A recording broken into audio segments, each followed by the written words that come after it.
Were you a fan of Entourage before you joined? Yeah, but I never watched it when it first came out. I always have like a designated TV show during training camp because I'm Yeah. always so tired I can't move. And the 2 camps before that, it was Big Bang Theory. Watched all the Big Bang Theories, and we ran out of episodes, so I had to think of a new show. And everyone's trying to pretty much beat me up all day, so I need something a little lighthearted. Yeah. And I was looking through all these different series that are out, and everything is so serious and dark.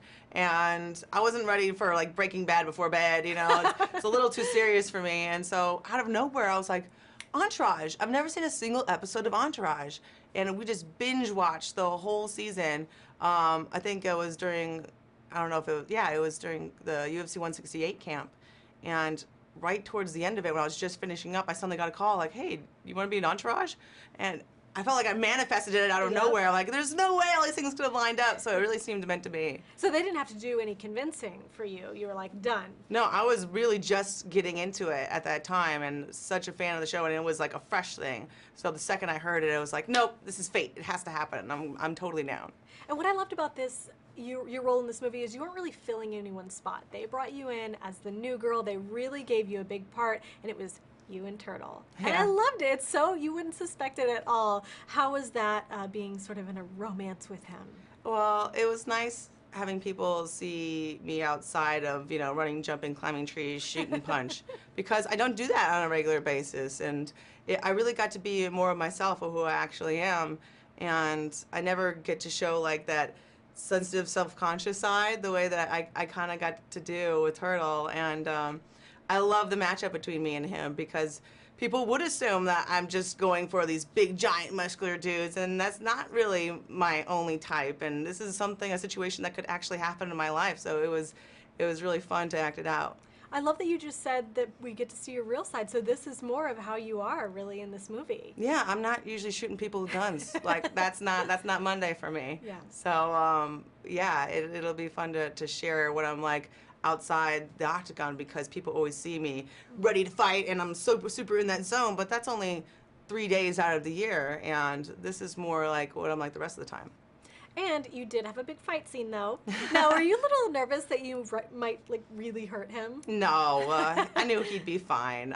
I've done this long enough where I know what the human body can take, and so if I have him in an arm bar or something like that, I'm well acquainted with the anatomy of an elbow, and I know how to keep it intact. Yeah. Were there any stipulations, like on his side or your side, where it's like, okay, don't do this to her, and they told you don't do this to him, anything like that?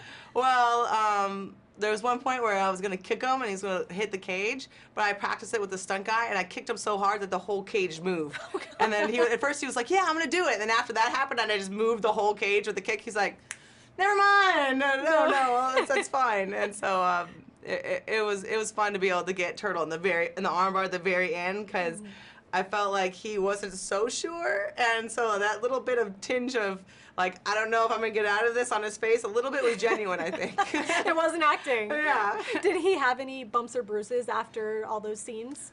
He said he was pretty sore the next day. I bet, yeah. Now, we love how you sort of molded your real life into your acting career, but we got to say, would you be just an actress as opposed to just a fighter, or do you really want to do both? Well, I want to fight for as long as possible, but I am quite aware that you have a short shelf life in MMA. And after the Olympics, I was left with no goals or career to go to afterward, and I was really lost and depressed, and I never want to make that same mistake again. And I don't want to be starting from zero as soon as I'm done with MMA, and I think that like a slower transition would be better. When I'm ready to step away from fighting, I already have a career in acting that I could go to, instead of being like, okay, what do I do now?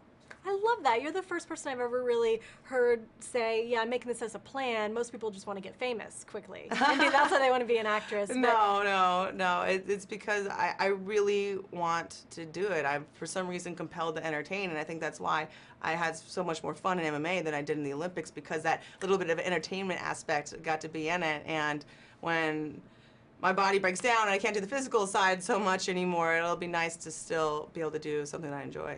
People can't help but think of Gina Carano.